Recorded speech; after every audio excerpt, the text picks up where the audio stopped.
The chamber was too quiet for something that claimed to be alive. I realized that the moment the doors sealed behind me with a soft, deliberate hiss, as if the room itself had taken a slow breath and decided to keep it. Light drifted along the walls in thin, translucent veins, pulsing at intervals that didn't match any rhythm I could recognize. Not mechanical, not entirely organic either. Just patient. "Stand on the mark," someone said behind me. I looked down. There was no mark. "Which mark?" I asked, turning slightly. A thin alien technician whose long ears curved back like sharpened leaves stared at me as if I had just asked where gravity was located. "The mark," he repeated, pointing. I followed his finger, and after a second, the floor beneath my boots shimmered into existence. A circle of pale light forming exactly where I was already standing. "Ah," I said. "Very subtle." No one laughed. Tough crowd. Across the chamber, elevated slightly above the rest of us, she stood motionless.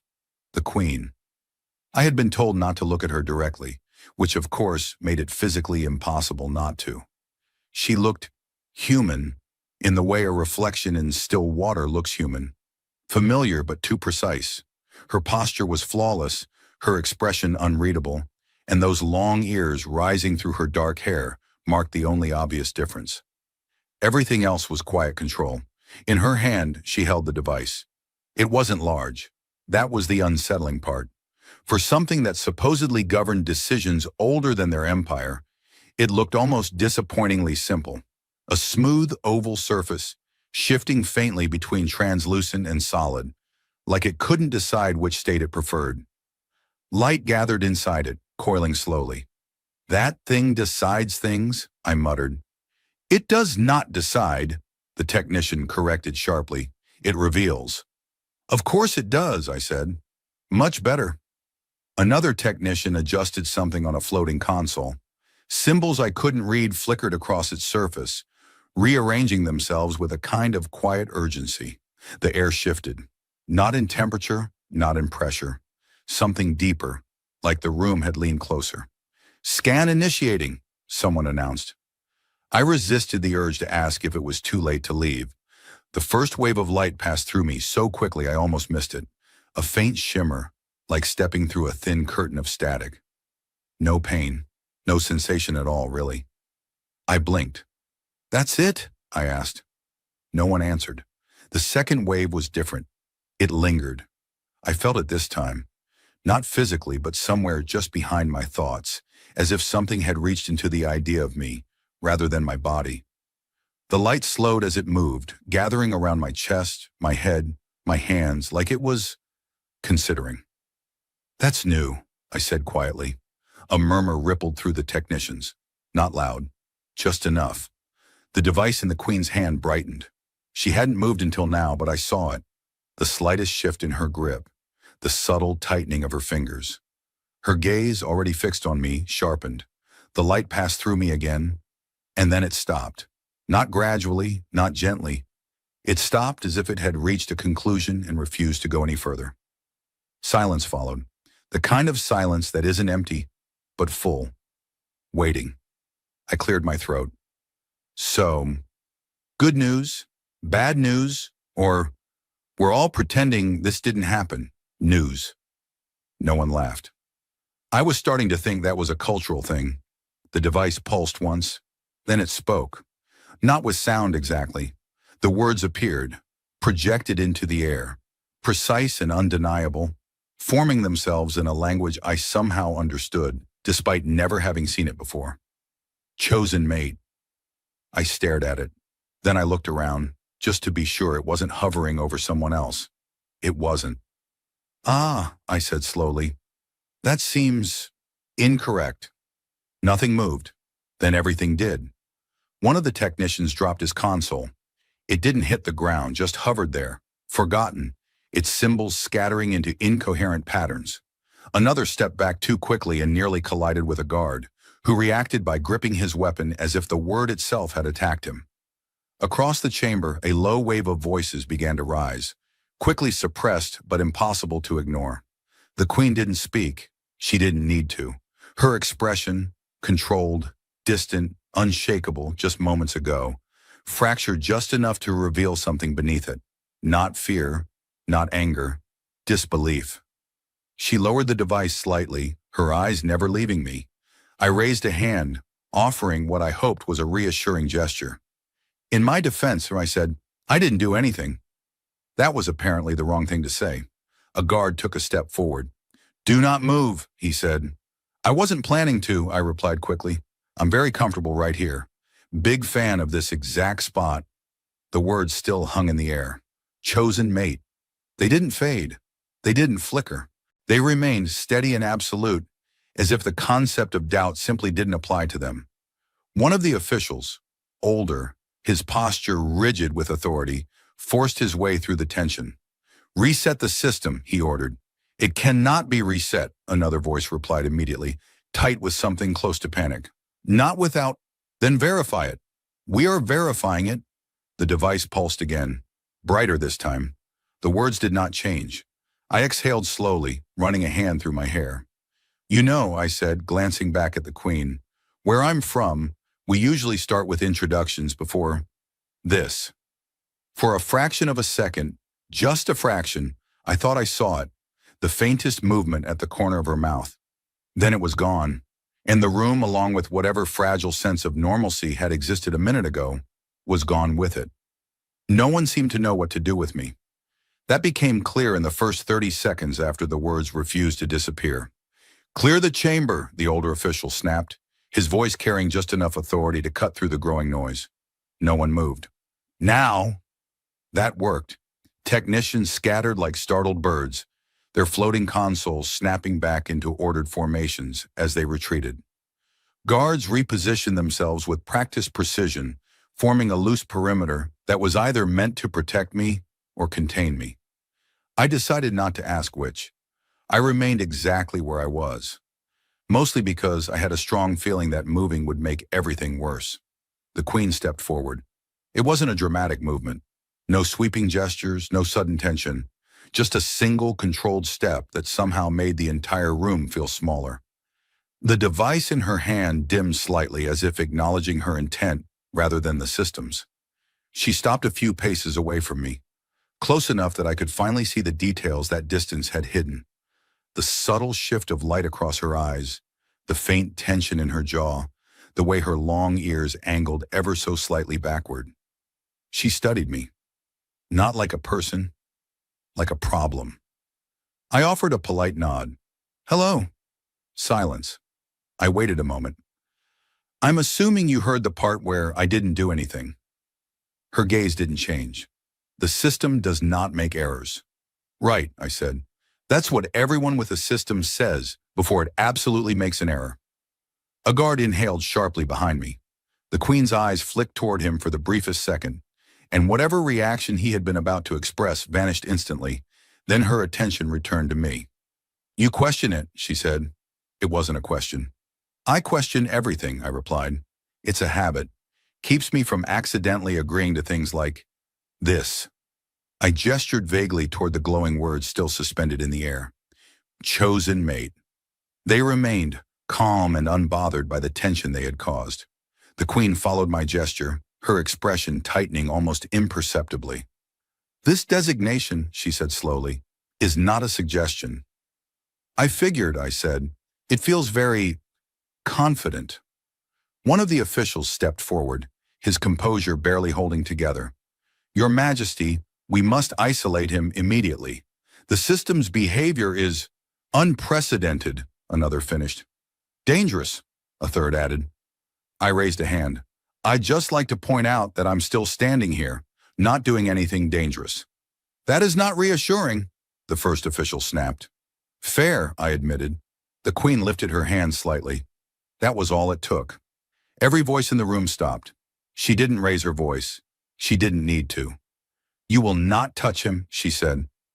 The words settled over the room with absolute finality. The officials exchanged uneasy glances. "Your Majesty, with respect." "You will not touch him," she repeated. There was no room for interpretation. I blinked. "Well," I said quietly, "that's surprisingly comforting." No one acknowledged that. Of course. The Queen turned her attention back to me, her gaze narrowing slightly as if trying to reconcile something that refused to fit. You will come with me, she said. I hesitated. Is that a request or one of those things I don't have a choice about? She didn't answer. I sighed. Right. No choice. Understood. I took a step forward. Immediately, 3 guards shifted. Not aggressively, but enough to remind me that I was still very much the center of a situation I did not understand. I'm coming voluntarily, I said, holding up my hand slightly. Let's not make this dramatic. One of the guards looked deeply disappointed by that. We moved through the chamber, the doors parting silently as the Queen approached. I noticed something strange as we passed the threshold. The air changed again, but this time it wasn't subtle. It reacted. To her, yes, but also to me. A soft chime echoed through the corridor, followed by a cascade of shifting symbols along the walls. Doors further down the hall unlocked in sequence, their seams glowing faintly before sliding open. I slowed. Is that normal? No one answered. I glanced back at the guards. That didn't look normal. It is not, one of them said stiffly. Good, I muttered. Just checking. The Queen continued walking, her pace steady, but I noticed the slight tilt of her head, the way her attention flickered toward the reacting systems. She noticed it too. Of course she did. We entered a wider corridor, its architecture shifting subtly as we moved. Walls adjusting, lighting recalibrating, pathways opening before us without instruction. It felt less like we were walking through a structure and more like the structure was rearranging itself around us. That's unsettling, I said. It is adapting, the Queen replied. To you? A brief pause. No, she said. That was worse. We reached another set of doors, larger this time, marked with symbols that carried a weight I couldn't quite explain. They opened without hesitation as we approached, revealing a vast chamber beyond. Her chamber, I realized. I stopped just inside the threshold. So, I said, glancing around, just to clarify, this is the part where I'm not allowed to leave, isn't it? The Queen turned to face me fully. Up close, there was no mistaking it now. The tension beneath her composure, the careful control holding something far more complicated in place. You are not permitted to be beyond a certain distance from me, she said. I nodded slowly. And that distance is... She held my gaze. Unknown. I exhaled. Of course it is. Behind us the doors closed. Not loudly, not forcefully, just definitively. I looked at them for a moment, then back at her. Well, I said, offering a small, resigned smile, this is going to be interesting. For the first time, her expression shifted in a way that didn't disappear immediately. Not quite amusement, but close enough to be dangerous. The first thing I learned about standing near a queen all day was that there was no correct place to stand. Too close, and the guards watched you like you were about to commit a historical mistake. Too far, and the walls started reacting again, lights shifting, doors hesitating, as if something invisible was measuring the distance and disapproving. So I did what any reasonable person would do. I hovered, not physically, just strategically uncertain. Stop doing that, the Queen said without looking at me.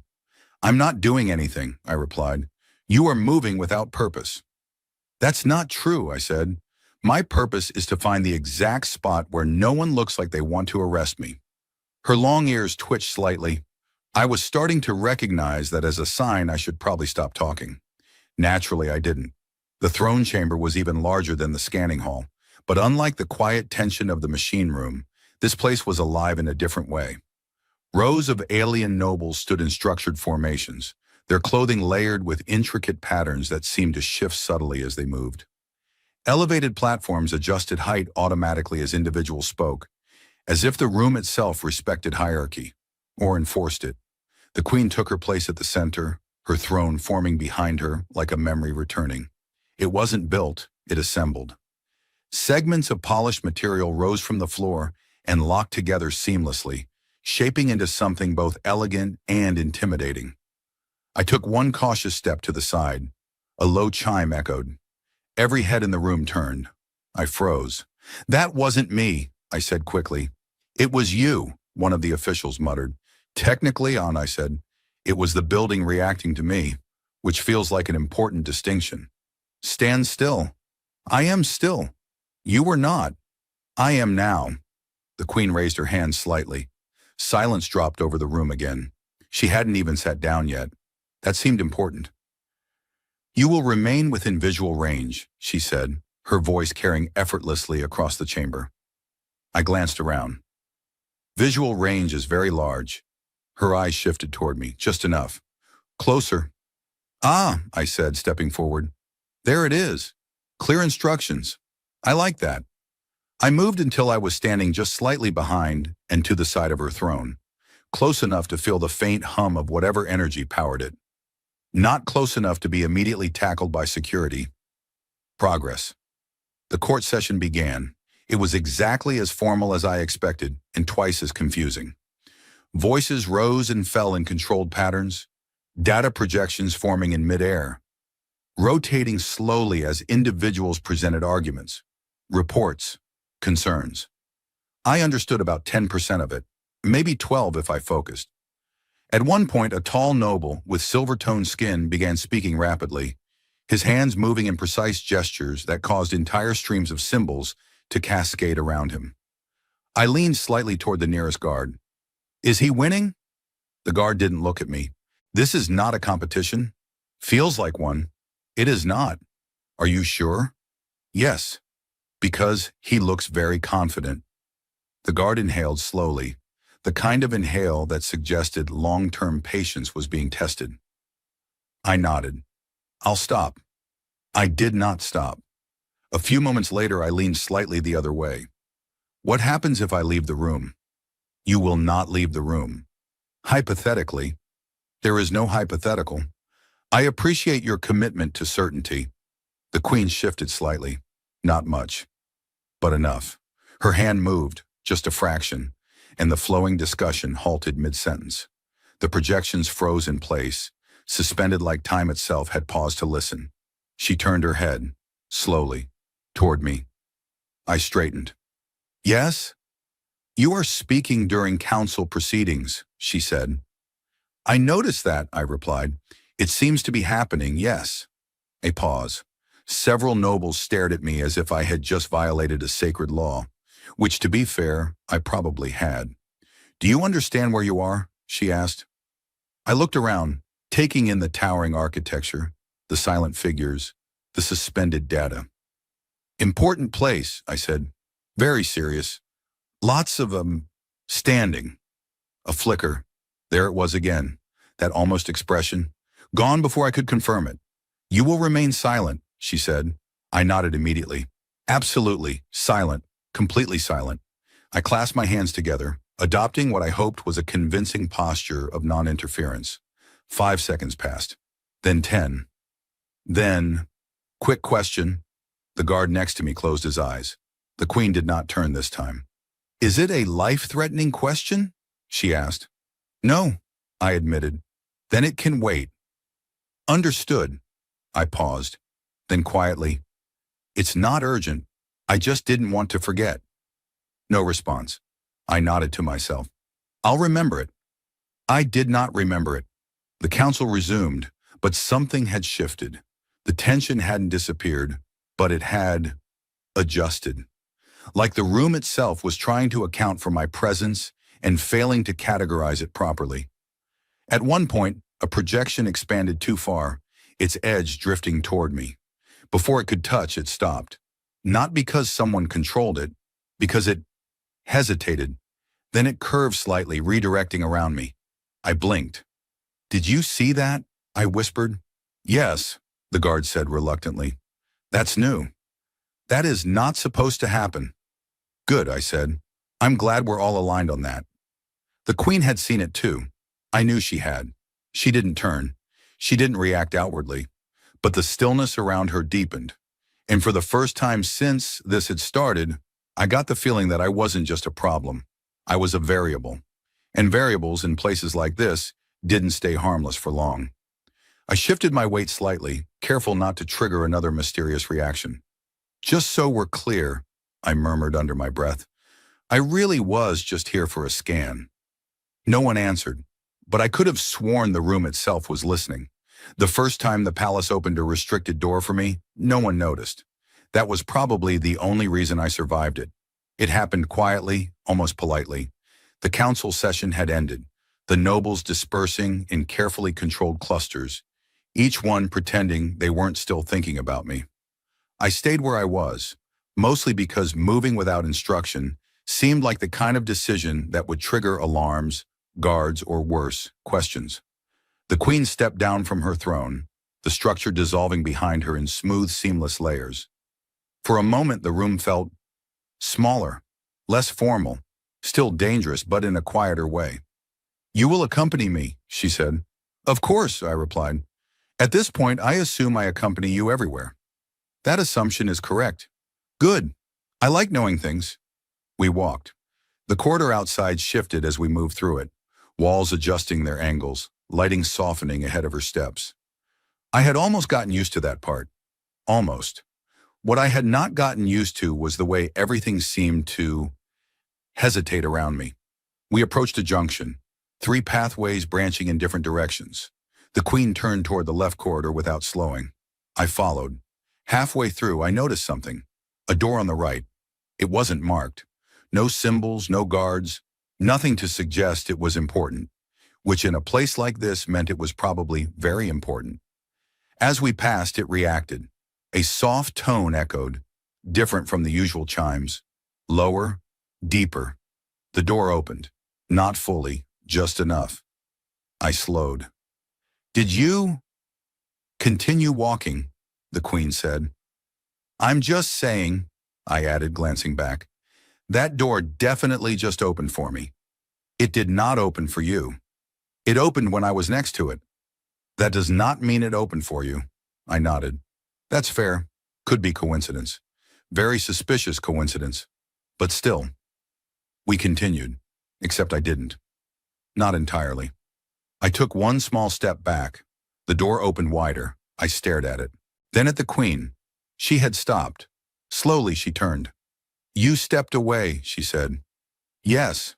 "Why?" I pointed. "That." Her gaze followed my hand. The door. It opened the rest of the way.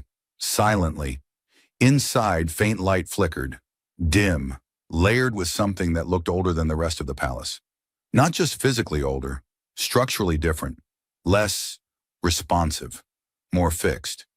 The guards shifted instantly, tension snapping into place. "That sector is restricted," one of them said sharply. "I figured," I replied. "That's why I wasn't supposed to notice it, right?" The queen said nothing. She stepped closer, not to the door, to me. "You triggered it," she said. "I didn't touch anything." "You did not need to." I looked back at the open doorway. "That's, concerning." One of the guards moved forward. "Your Majesty, we should seal the passage immediately." "Wait," I said quickly. Three heads turned toward me. "Let's not rush into sealing mysterious doors that open when I exist near them," I added. "That feels like something we should maybe look at first." "That is not your decision," the guard snapped. "Agreed," I said. "Just offering a very reasonable suggestion." The queen studied the doorway. Then she stepped toward it. The guards reacted instantly. "Your Majesty?" She raised her hand.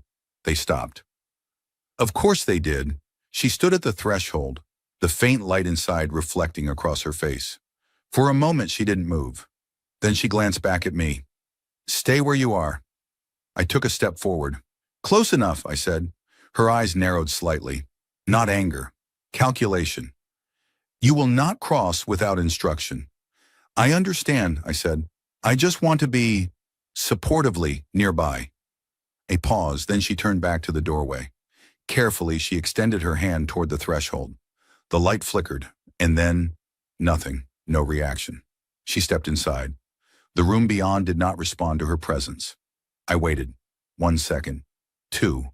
3. The light inside dimmed, sharply. "Okay," I said, taking another step forward.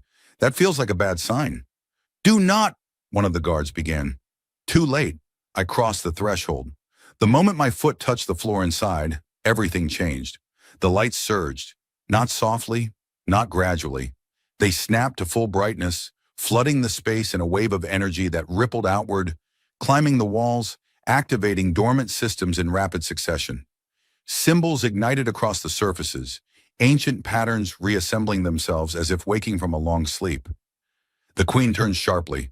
For the first time since I had met her, her composure broke completely. "What did you do?" she demanded.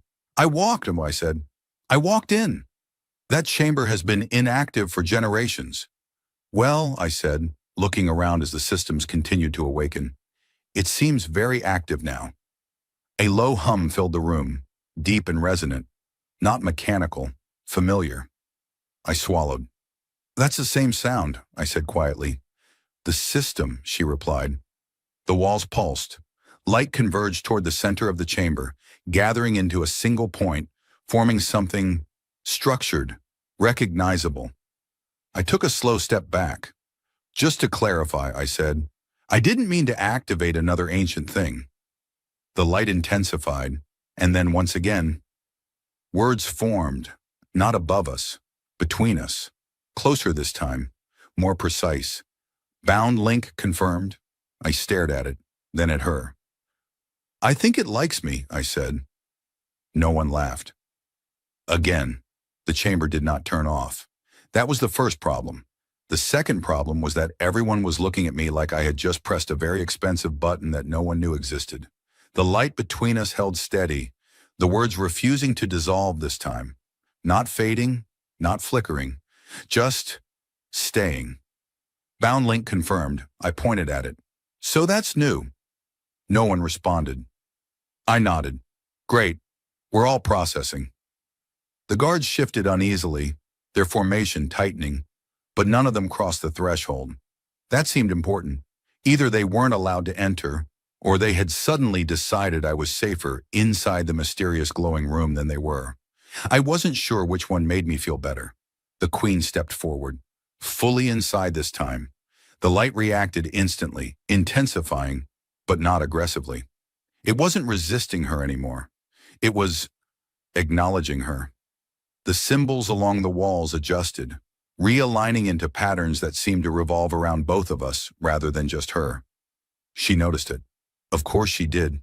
Her gaze moved across the chamber, tracking the shifting structures, the awakening interfaces, the way the system reorganized itself with every step we took. "It recognizes proximity," she said quietly. "To you?" I asked. A pause. "To us." I let that settle for a moment. "That feels like a shared responsibility situation." She didn't answer. Instead, she approached the central projection, the words still suspended between us. As she reached out, the light responded again, splitting into smaller fragments, each one forming new lines of information. I leaned slightly to the side, trying to read them. "Does that say what I think it says?" "It is not written in your language," she replied. "It doesn't need to be," I said. "That one definitely looks like a warning." "It is not a warning." "That one?" I pointed to another fragment. "That one feels like a warning." She glanced at it. That is a warning." "Good," I said. "Glad I'm improving." The symbols continued to shift, rearranging themselves into something more structured.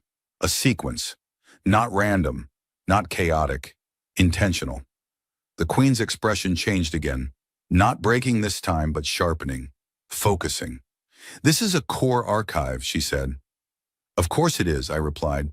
"I always end up in the important rooms by accident. This chamber has been sealed for centuries, and now it's not." "Yes, because of me."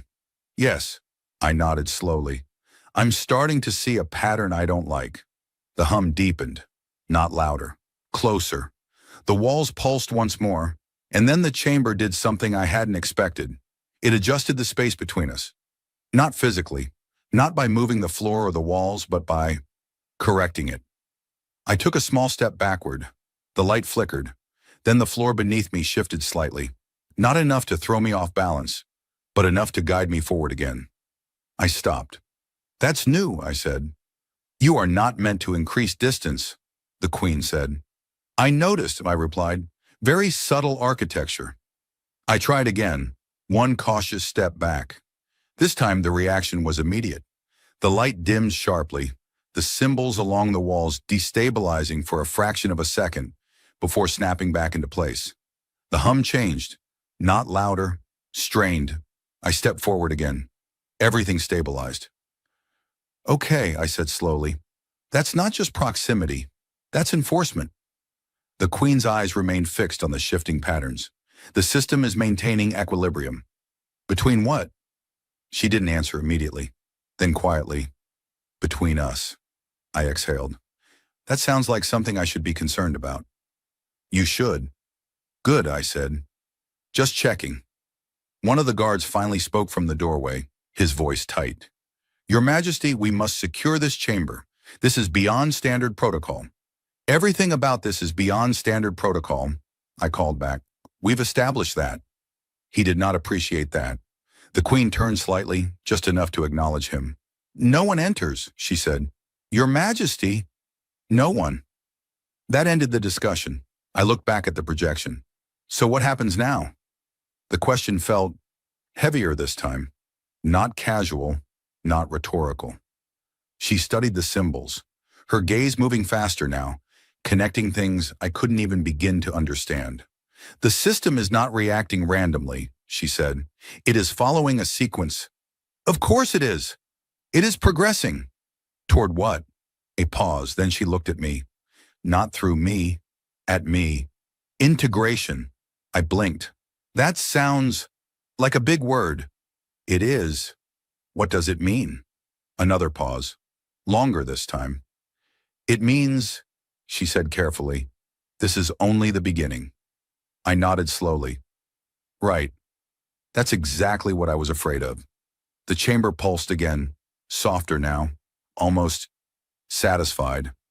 I looked around at the ancient systems waking up, at the light adjusting itself to our presence, at the way the entire room seemed to recognize us as part of its function. Then I looked back at her.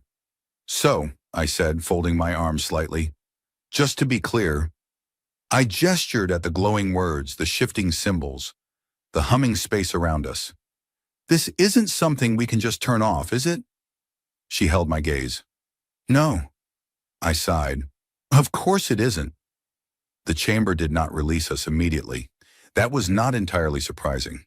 What was surprising was how comfortable it became. Not comfortable in a relaxing sense. No chairs appeared, no calming music started playing. But the tension that had filled the space earlier shifted into something more controlled, more deliberate. The light stabilized. The hum softened into a steady rhythm that almost felt like breathing.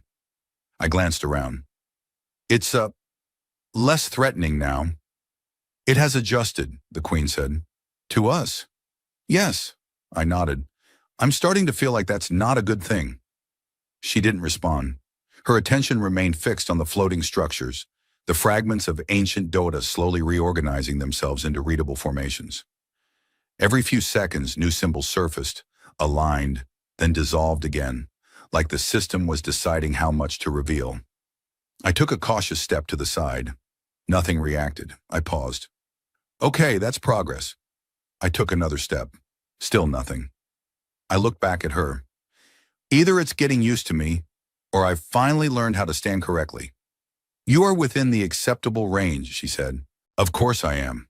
I leaned slightly against one of the inactive panels along the wall. It activated instantly. Light flared beneath my hand, symbols igniting in rapid succession. I jumped back. That was not intentional, I said quickly. I am aware. Good, because I would like to stop discovering new things accidentally. The panel remained active, its surface shifting into a clearer display than anything we had seen so far. The symbols didn't scatter this time. They held, structured, organized, readable, even to me. I stepped closer again, slower this time. Okay, now that's definitely new. The Queen approached, her movements precise, controlled, but I could see the shift in her focus. This wasn't just curiosity anymore. This was recognition. This interface is adapting to you, she said. That's becoming a pattern. It should not be possible. I'm starting to hear that a lot. The symbols aligned further, forming sequences that resembled records. Not abstract data, specific entries. Images flickered into existence. Brief, fragmented, but clear enough to understand. Figures, pairs, always two, standing in similar chambers, under similar light. I frowned. That looks familiar. It is, she said. I glanced at her. Previous situations? Yes, I exhaled slowly. So I'm not the first. No, that's actually reassuring. A pause, then. You are the first in several hundred cycles. Less reassuring. The images continued to shift, each one accompanied by streams of information I couldn't fully read, but could partially interpret. Dates, locations, outcomes. I leaned closer. Can you read that part? Yes. And? She didn't answer immediately. Her long ears angled slightly back, a subtle movement I had learned to recognize as tension. That depends, she said. On what? On which record you are observing. I looked back at the display. Let's pick a good one. There are no good ones. Great, I said. Love that. The panel pulsed once, then isolated a single record. The image stabilized. Two figures standing side by side, much like we were now. One clearly of her kind. The other, not human. I blinked. Yes, that's actually a human. Yes, I stared at it. Okay, that raises several questions. It does. First question, how? She didn't answer. Second question, why do they both look calm? She studied the record carefully. Because this was not the beginning. I frowned. Meaning, this is the result. I looked at her. Result of what? She met my gaze. Integration. I took a slow step back. We're back to that word again. Yes, I'm starting to dislike it. That is understandable. The display shifted again. The image dissolved, replaced by a new sequence. Faster this time, less stable. Multiple records flashing in rapid succession, some clear, some fragmented. Not all of them ended the same way. I pointed at one briefly visible sequence. That one looked bad. It was. That one? I pointed at another. Also bad. I hesitated. Are any of them not bad? A pause, then quietly. A few. I nodded. I'll take a few. That's something. The panel dimmed slightly as if reacting to the conversation itself. I looked down at my hands, then back at the display. So let me get this straight. I gestured toward the shifting records. This system has done this before.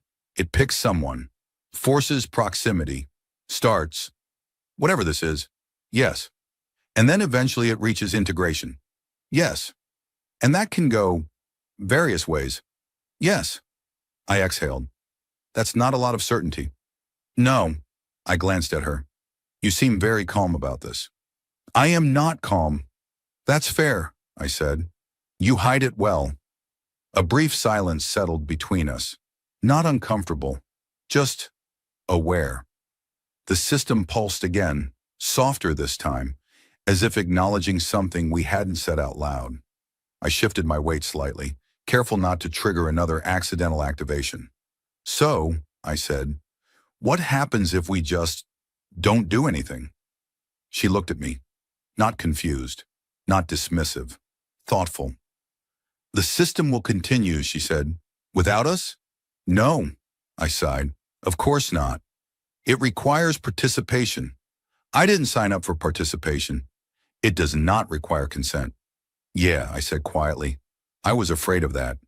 The chamber dimmed slightly, the hum lowering into something almost patient again, like it was waiting. I looked around, then back at her. Well, I said, folding my arms, if this is a process, I gestured at the room, the records, the system itself.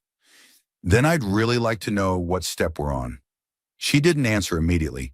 Instead, she stepped closer to the panel, her hand hovering just above its surface.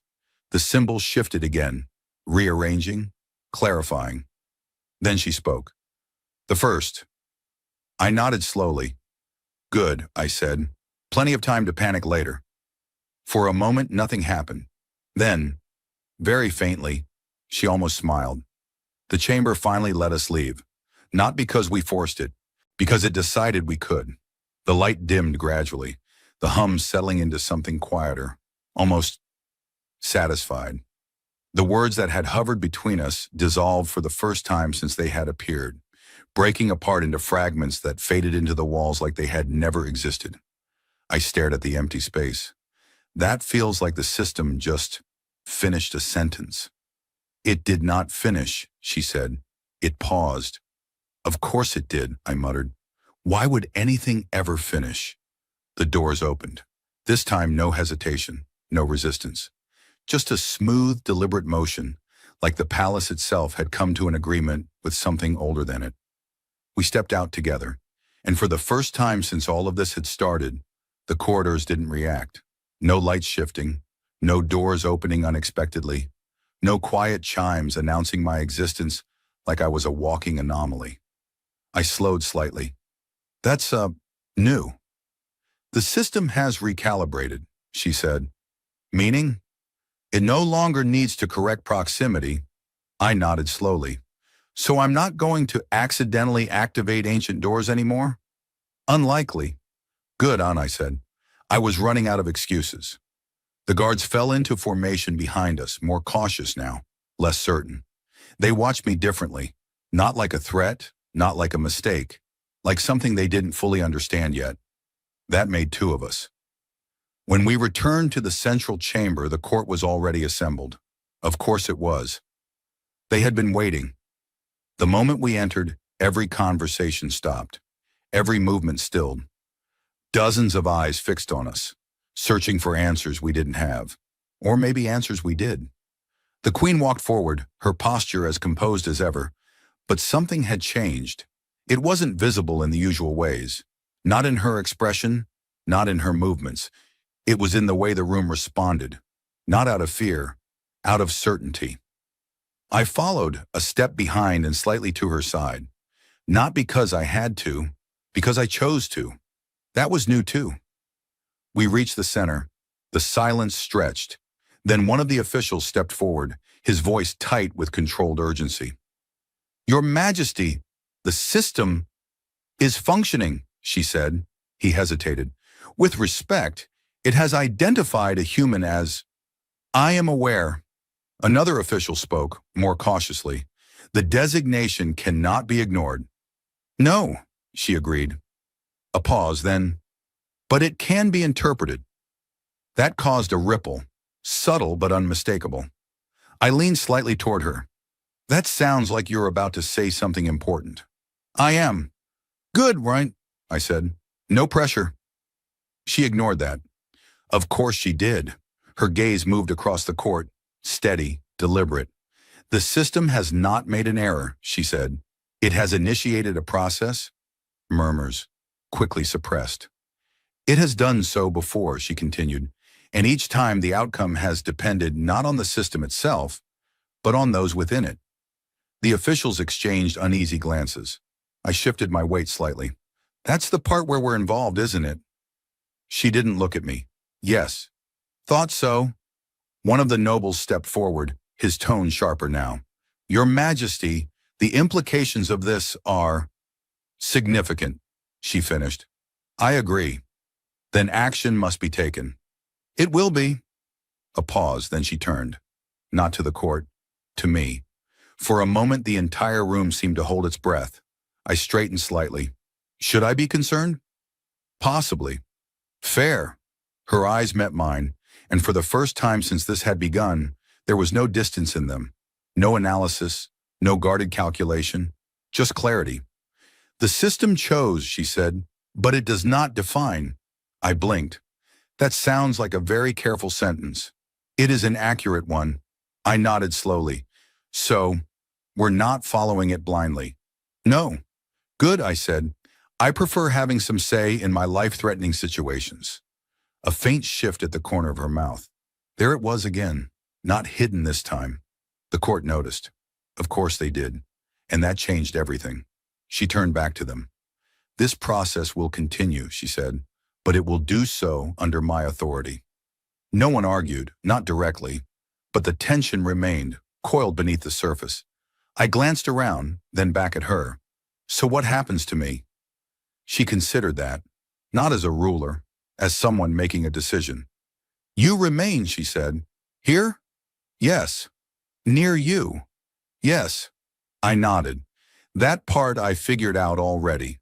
A brief pause, then I added, and if I accidentally activate anything else, you will inform me first. I will try. That is not reassuring. It's honest. Another almost smile. Stronger this time. The kind that didn't disappear immediately. The court shifted again, uncertain now. Not because of the system, but because of her. Because something had changed. Not just in the situation, in her. And I realized in me too.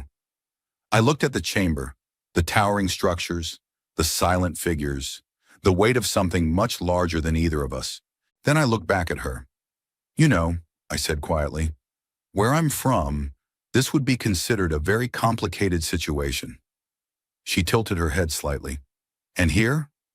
I thought about the system, the chamber, the records, the word integration still lingering somewhere in the back of my mind. Then I shrugged. Still complicated, I said. Just with better architecture. That did it. She laughed, not softly, not briefly, openly. The sound carried through the chamber, cutting through tension that had been building for longer than I could understand. For a moment, everything felt lighter, not resolved, not simple, but possible. She looked at me again, and this time there was no hesitation. No system, she said, will decide what we become. I nodded. Good, I replied, because I have a feeling we're going to make this very unpredictable. Unpredictable, she said, is acceptable. I smiled slightly. Then I think we'll be fine. And for the first time since the scan, I actually meant it.